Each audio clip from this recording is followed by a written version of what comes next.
Hey, salut à tous et bienvenue dans une nouvelle vidéo. Aujourd'hui, je vais vous montrer comment on va pouvoir activer la Ragdoll sur notre personnage Game Animation Sample Pack. C'est parti. On va commencer par se rendre dans notre personnage, donc dans notre blueprint, et on va ouvrir notre personnage, notre caractère. Et on va déjà commencer par activer un event, ou plutôt une touche qui va nous servir à déclencher la Ragdoll. Donc, par exemple, le X, et on va ensuite faire un set simulate physique.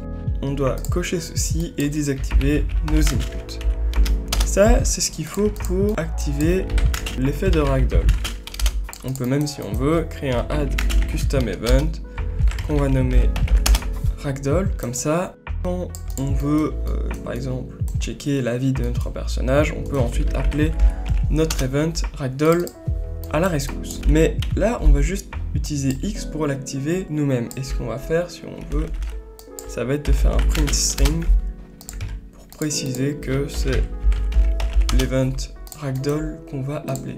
Si maintenant je lance le jeu, qu'est-ce qui va se passer? Eh ben, il va passer, voilà, donc je peux même plus bouger la caméra, voilà, il va juste passer sous le sol à la manière de Obito. On va devoir se rendre dans notre personnage et on va modifier les collisions. Alors, si jamais vous utilisez un système, par exemple, de tracé avec le line trace et tout, vérifiez bien si votre tracé par défaut est le tracé visibility, qu'il soit toujours coché, même quand on va activer la Ragdoll. Voilà, vous voyez qu'ici, il se désactive, donc il se pourrait que ça vous fasse bugger. Donc, n'hésitez pas à revenir en custom pour repasser la visibilité. Voilà.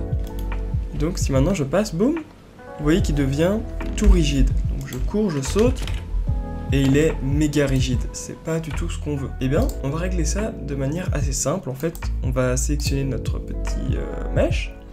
On va ouvrir notre skeletal mesh et on va prendre ici le UEFN Physical Mannequin. Et là, vous voyez, il y a quelque chose. Alors, je vais vraiment pas souvent dans cette partie-là, mais vous allez voir que c'est assez simple. Veillez à bien avoir comme moi les petits points verts ici. Et ce qu'on va faire en fait, c'est qu'on va prendre les... Comment on dit? En fait, on va prendre la... Comment on appelle ça? La physique constraint. Je sais pas si je le prononce bien. Et en gros, ça consiste à définir l'angle qu'on peut appliquer à notre personnage. Ce qui veut dire que en appliquant cette contrainte, ça va nous permettre, avec cette contrainte, donc, par exemple, d'avoir une Ragdoll qui fera quelque chose comme ceci. Vous voyez?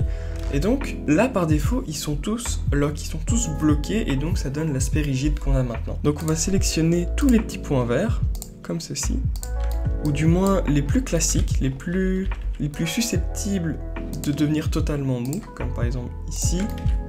Pourquoi pas celui-là? Ça doit, à mon avis ça doit être le spine 3 ou 4. Ici, ici, ici. Donc je maintiens shift à chaque fois. La tête.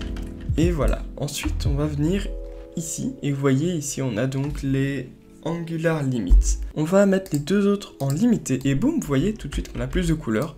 C'est tout à fait normal, donc en fait on voit là où on peut activer un angle, là où l'angle va pouvoir commencer à être totalement libre, et le côté rouge où ça va être limité. Et donc si je viens ici et que j'appuie sur simulate, ah bah boum, notre personnage tape sa meilleure chute. Et donc maintenant si je lance le jeu, que je cours, que j'appuie sur X, et ben voilà, notre personnage donc active sa Ragdoll.